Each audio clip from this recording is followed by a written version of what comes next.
For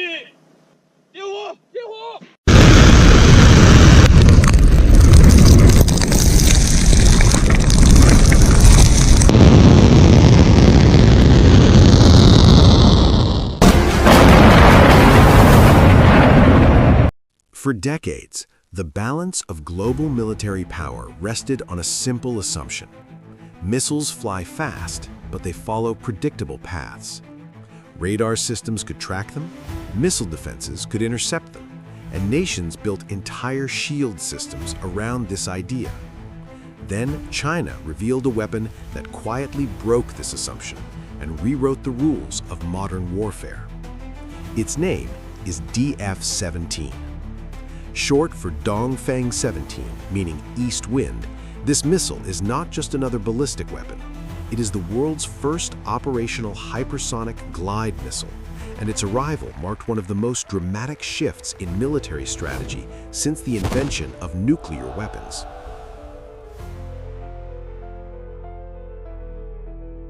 To understand why DF-17 is so revolutionary, we must first understand how traditional missiles work.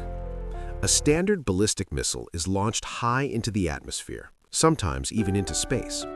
Once it reaches its peak, it follows a predictable arc back toward Earth. That predictability is its weakness. Modern missile defense systems like America's THAAD or Patriot interceptors are designed to calculate that arc and destroy the missile mid-flight. The DF-17 does something completely different. Instead of carrying a traditional warhead, it launches a hypersonic glide vehicle known as the DF-ZF. After launch, the missile boosts the glide vehicle to the edge of space. But instead of following a fixed arc, the glide vehicle detaches and skims the upper atmosphere, flying at speeds above Mach 5, more than 5 times the speed of sound. At that speed, the weapon doesn't just move fast, it moves unpredictably. The DF-ZF can maneuver left, right, up, and down while traveling at hypersonic velocity. This means radar systems struggle to track it, interceptors cannot predict its path, and defense systems that took decades to build suddenly become far less effective. In simple terms, DF-17 is designed to slip through missile defenses, not smash through them. China officially unveiled the DF-17 to the world during its massive military parade on October 1, 2019, celebrating the 70th anniversary of the People's Republic of China. Among rows of tanks and missiles, this weapon stood out. It wasn't flashy, it wasn't oversized, but military analysts watching the parade immediately understood what they were seeing. This was not a prototype. This was an operational weapon, already deployed, already integrated into China's rocket force. The DF-17 has an estimated range of 1,800 to 2,500 kilometers, making it ideal for regional strike missions. Its primary targets are believed to include aircraft carriers, military bases, radar installations, and command centers, especially in the Western Pacific. This is where the strategic shock truly begins. For years, U.S. aircraft carriers were considered nearly untouchable symbols of power projection. Protected by layered defenses, escort ships, and early warning systems, they were designed to dominate entire regions. The DF-17 challenges that dominance directly. A hypersonic glide vehicle flying low and maneuvering at extreme speed gives carrier strike groups very little warning time. By the time the threat is detected, the window to respond may already be closed. And DF-17 doesn't even need a nuclear warhead to be devastating. With kinetic energy alone, a hypersonic weapon can deliver destructive force equivalent to a large explosive simply through impact. When combined with conventional or nuclear payloads, the threat multiplies. Another reason DF-17 changed warfare is psychological. Military power is not just about destruction, it's about deterrence. The existence of DF-17 forces adversaries to rethink planning, deployment, and escalation. Military budgets shift, strategies evolve, entire doctrines must be rewritten.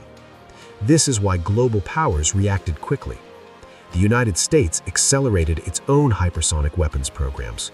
Russia highlighted its avant-garde hypersonic system.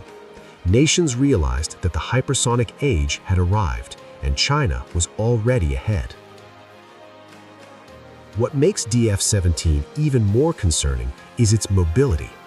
The missile is launched from a road mobile transporter erector launcher, meaning it can be moved, hidden, and deployed rapidly.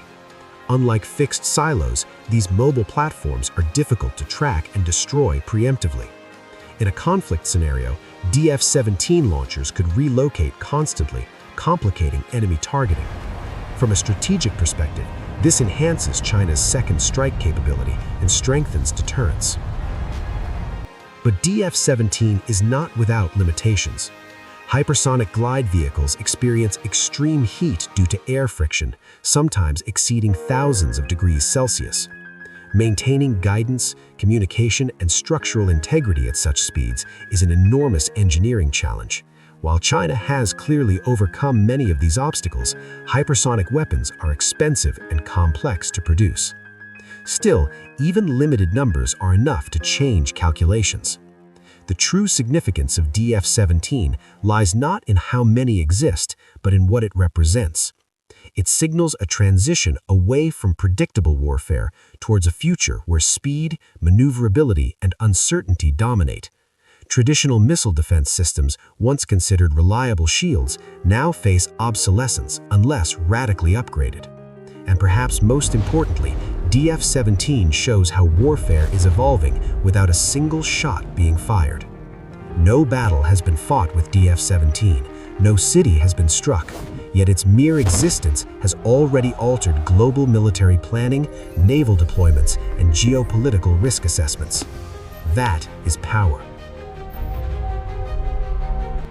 As nations race to develop counters, space-based sensors, AI-driven tracking, directed energy weapons, the DF-17 stands as a warning from the future, a reminder that technological leaps can instantly disrupt decades of strategic thinking. The east wind has risen, and in the hypersonic era, the battlefield may be decided before anyone even hears the sound of impact.